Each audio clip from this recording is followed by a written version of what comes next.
अगले महीने का राशन फिर कहां गया। लेकिन कई जगह एक बड़ा घोटाला इसमें सामने निकल कर आता है गरीब लोगों के राशन के साथ। जो लोग मेहनत मजदूरी दिहाड़ी करके अपना पेट भरते हैं और सरकार के द्वारा उनको राशन की सहायता मिलती है, उस सहायता में से भी ये डिपो वाले घोटाला कर जाते हैं। कितनी गलत बात है। अगर आपके आसपास में या आपके खुद के साथ इस तरीके की कोई घटना हो रही है, या आपको राशन नहीं पूरा मिल रहा है, या आपके पास कोई ऐसी फैमिली है जो डिपो से राशन लेके आती है और वो डिपो धारक के इस हरकतों से परेशान है, तो आप इस नंबर पर उस डिपो का नाम, गांव का नाम, जगह व्हाट्सएप लिख के कर सकते हैं और साथ में राशन कार्ड नंबर। आज की ये जो हमारी वीडियो है सिर्फ आम और गरीब जनता के लिए है जो राशन डिपो से राशन लेके आती है, लेकिन उनको एक बहुत बड़ी समस्या का सामना तब करना पड़ता है जब डिपो वालों के द्वारा यह बात बोल दी जाती है कि सरकार की तरफ से इस महीने राशन नहीं आया है, इस महीने सिर्फ आटा आया है, गेहूं नहीं आई है। ऐसे में गरीब लोग अपनी कहीं शिकायत लेके नहीं जा सकते, उनके पास इतने पैसे भी नहीं होते कि दूर दूर साधनों में धक्के खाकर उन डिपो वालों की शिकायत कर पाए, और उनको यह भी डर होता है कि डिपो वाला कहीं हमारा राशन कार्ड ना कटवा दे। तो सबसे पहले हम आपको एक अपील करेंगे कि इस वीडियो को इतना शेयर करें कि हर उस जनता तक पहुंचे, हर उस आम आदमी तक पहुंचे जो राशन डिपो से राशन लेती है लेकिन अपने अधिकारों और अपने हक से वंचित है। डिपो वालों के द्वारा आमतौर पर यह कह दिया जाता है कि सरकार की तरफ से आपको ये सामान नहीं आया, आपका गेहूं नहीं आया, आपके लिए ये नहीं आया। तो सबसे पहले जो राशन कार्ड है वो 4 श्रेणियों में बांटा गया है। वो 4 श्रेणियां कौन कौन सी हैं और किस श्रेणी में कितना राशन मिलता है वो आपको एक बार मैं इस चार्ट के माध्यम से बता देने का प्रयास करता हूं। सबसे पहले तो डबल ए वाई की जो श्रेणी है, जिसमें कि अगर आपके घर में एक आदमी हो, मतलब एक मेंबर हो या 10 हो, जितने भी हो, उसमें आटा सरकार की तरफ से आपको 35 किलो ही मिलेगा। जी हाँ, अगर आपके घर में एक आदमी हो या 2 मेंबर, आपके राशन कार्ड में जितने मेंबर भी हो, उससे उसका कोई लेना देना नहीं है। आपको जो है 35 किलो आटा तो मिलना ही मिलना है, और गेहूं आपकी मेंबर के हिसाब से मिलेगी, पर मेंबर 5 किलो। जी हाँ, अगर आप एक बार है तो अगर आपके घर में एक बंदा है तो आपको 5 किलो, और 2 है तो 10 किलो। लेकिन ध्यान रहे, आटा आपका 35 किलो ही मिलेगा। आटा और गेहूं ये दोनों अलग अलग है, आटा फिक्स है, गेहूं आपको मेंबर के हिसाब से मिलेगा।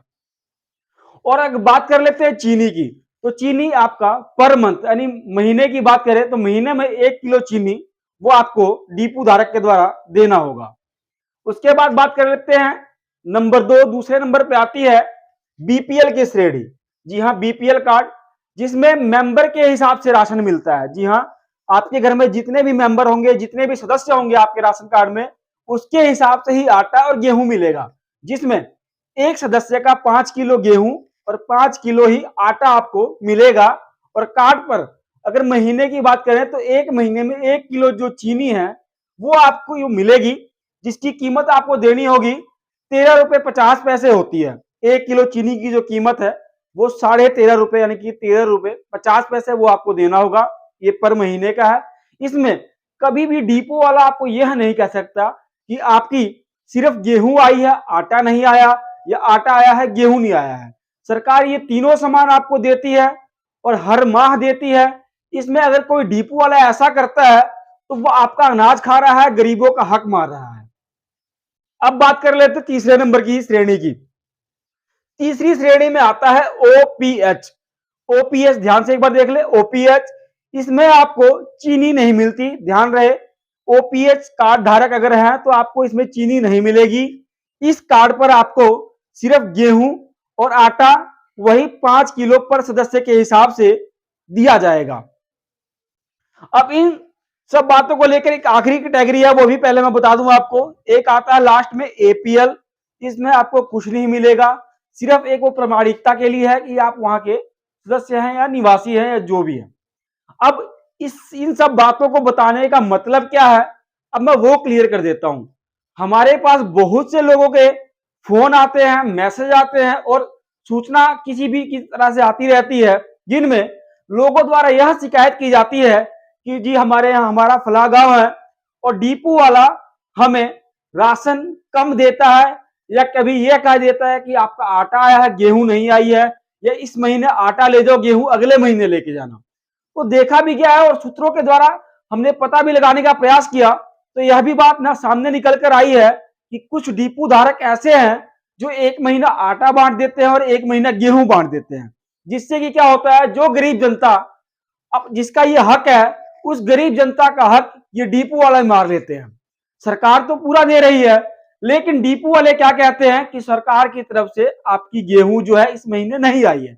मैक्सिमम क्या होता है, ये लोग गेहूं में हेराफेरी करते हैं।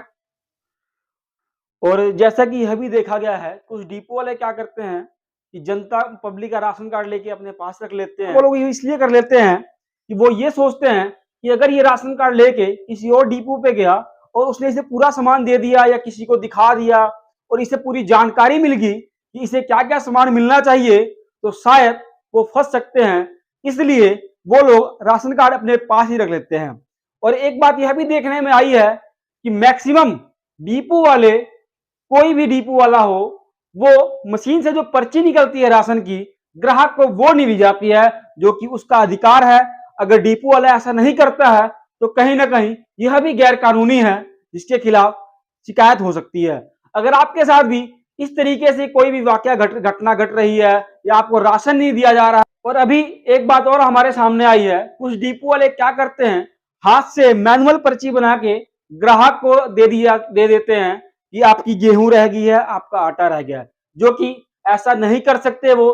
और एक बात और बता दूं, जो डिपो वाला ऐसा करता है, हाथ से पर्ची बनाकर आपको देता है, कहीं ना कहीं वो आपका राशन खा चुका होता है। जी हाँ, कहीं ना कहीं मशीन से, सरकारी खजाने से या सरकारी कोटे से, सिस्टम से आपका वो राशन खा चुका है। वो राशन खाने के बाद आपको एक मैनुअल पर्ची बना के दे देता है कि आपका राशन, आपकी गेहूं पेंडिंग है, अगले मंथ वो ले जाना। अगले महीने उसने देना ही है, अगले महीने का राशन फिर कहां गया।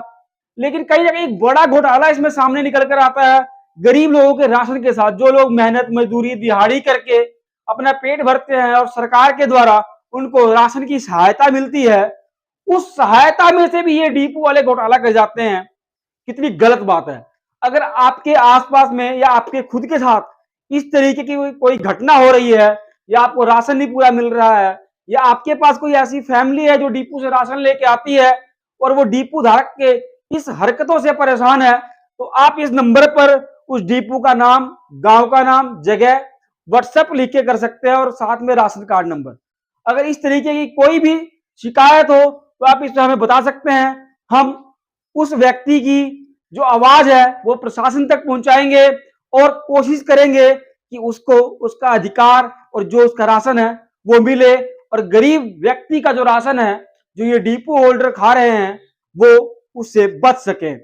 और एक और बात आ जाती है आप सामने कि डिपो वाले ऐसा करते क्यों हैं, तो सबका तो नहीं पता, लेकिन एक आधे डिपो वाले से बात हुई है अभी हमारी, तो यह भी बताया गया है कि जिस बोरी में, जिस कट्टे में 50 किलो अनाज आता है, वो अनाज 50 किलो ना होकर किसी बोरी में 45 किलो, किसी में 47 किलो, यानी कि तौल में कहीं ना कहीं फर्क होता है, उसमें अनाज कम होता है। और उसकी शिकायत वो इसलिए नहीं करते, वो ये सोचते अगर हम अधिकारी को शिकायत करेंगे तो ठेकेदार नाराज हो जाएगा, इंस्पेक्टर नाराज हो जाएगा और हमारा डिपो का कैंसिल ना हो जाए। कहीं ना कहीं इस डर की वजह से वो लोग भी चुप हो जाते हैं। यानी कि कुल मिला के बात यह सामने आती है कि नीचे से लेके ऊपर तक सारा सिस्टम भ्रष्ट हो चुका है और यह सब लोग मिलकर गरीब जनता का राशन खाने में लगे हुए हैं। अब मैं सिस्टम भ्रष्ट की बात क्यों कर रहा हूं, बड़े ध्यान से सुनिएगा। अगर कोई व्यक्ति उनको फोन करके शिकायत करता है फूड इंस्पेक्टर को, तो उनके द्वारा यह कहा जाता है कि पहले आप हमारे दफ्तर में आइए, लिखित शिकायत दीजिए, तब उस पर हम कोई कार्रवाई करेंगे। जो व्यक्ति 400 रुपए की दिहाड़ी कमा रहा है, वो व्यक्ति पहले अपनी दिहाड़ी खराब करेगा, तब इनके दफ्तर में जाएगा और इनको शिकायत देगा, तब ये कार्रवाई करेंगे या नहीं करेंगे वो तो वो जानते हैं। लेकिन अगर वो अपनी दिहाड़ी खराब करके शिकायत करने जाएगा तो बेचारा खाएगा कहां से। लेकिन बात यही आती है कि कहीं ना कहीं अधिकारियों के बीच में मिली भगत सामने आती है। आखिर जिन अधिकारियों की ये जिम्मेदारी बनती है कि वो जाके इस घोटाले का रोकथाम कर सके, कि ऐसे घोटाले को ना होने दे सके, वो अधिकारी जब इस तरह के घोटाले सामने आते हैं तो क्यों चुपचाप तरह तरह के बहाने बनाने लग जाते हैं। और एक सबसे बड़ी बात जो सामने निकल के आई है वो यह आई है कि जो आम जनता है, जो अपनी शिकायत लेके डिपो वाले से परेशान होकर फूड इंस्पेक्टर का नंबर ढूंढती है, कहीं ना कहीं से परेशान होकर हाथ पैर मारकर नंबर उनको मिल जाता है। और जब फूड इंस्पेक्टर को अपनी शिकायत करते हैं ये लोग डिपो वाले के खिलाफ, तो वही फूड इंस्पेक्टर पहले तो यह कह देते हैं आगे से कि आपने जो फोन किया है वो गलत टाइम किया है, आप ड्यूटी टाइम पर फोन कीजिए। और अगर गलती से फोन ड्यूटी टाइम पे चला जाए तो पहले वो उसका नाम पूछते हैं, उससे व्हाट्सएप मंगवाते हैं, उसका राशन कार्ड, और उसके बाद डिपो वालों को फोन करके यह कहा जाता है कि भाई फलाए बंदे ने तेरी शिकायत की है, उससे बात कर ले, नहीं तो फिर कुछ और देख ले ऑप्शन। उसके बाद डिपो धारक के द्वारा उस व्यक्ति को संपर्क किया जाता है, उसको डराया धमकाया जाता है, या जिस तरीके से भी उसको मनाकर उससे फिर लिखवाया जाता है कि हम तेरा राशन पूरा देंगे और तू ये अपनी शिकायत वापस ले ले। और इसे 2 लाइनें कागज पर लिखवा ली जाती है कि मैंने जो ये अपनी शिकायत दी थी ये गलती से दी थी, मेरे को राशन पूरा मिल रहा है। हालांकि फूड इंस्पेक्टर के द्वारा इस तरह की हरकतें नहीं करनी चाहिए। जब उनके पास किसी डिपो को लेकर इस तरीके से शिकायत आए तो उसकी जांच की जानी चाहिए, वहां जाके पता करना चाहिए, वहां के लोगों से बातचीत करना चाहिए कि क्या उनको राशन मिलता है कि नहीं मिलता है। कहीं ना कहीं अगर वो डिपो धारक को उस व्यक्ति का पता बता देते हैं शिकायतकर्ता का, तो उसकी सुरक्षा के साथ भी खिलवाड़ है, उसके साथ कोई अनहोनी भी हो सकती है, और डर के मारे कोई भी शिकायत अपनी नहीं करेगा और आम जनता ऐसे ही पिसती रहेगी और ये लोग गरीब जनता का राशन ऐसे ही खाते रहेंगे। और जो लोग हिम्मत करके अपनी शिकायत लिखवा भी देते हैं और डिपो धारक को जब पता लगता है कि फला व्यक्ति ने तेरी शिकायत की है, तो वही डिपो धारक उस कार्ड धारक को यह कहता है कि हम तुझे राशन नहीं देंगे, तुझे जहां जाना है वहां जा, तू कहीं और से राशन ले, लेकिन हम तुझे राशन नहीं देंगे, तुझे जहां शिकायत करनी है कर ले। तो कहीं ना कहीं इस तरीके से कार्ड धारक को धमकाया भी जाता है ताकि इसको देखकर लोग डर जाएं और कोई अन्य व्यक्ति इस तरह की शिकायत ना कर पाए, क्योंकि गरीब जनता तो वैसी डरी होती है और इस तरह की जब उत्पीड़ना से वो परेशान होती है तो 1-2 व्यक्ति जो भी संपर्क में उसके होते हैं वह लोग भी शिकायत करने से गुरेज करते हैं।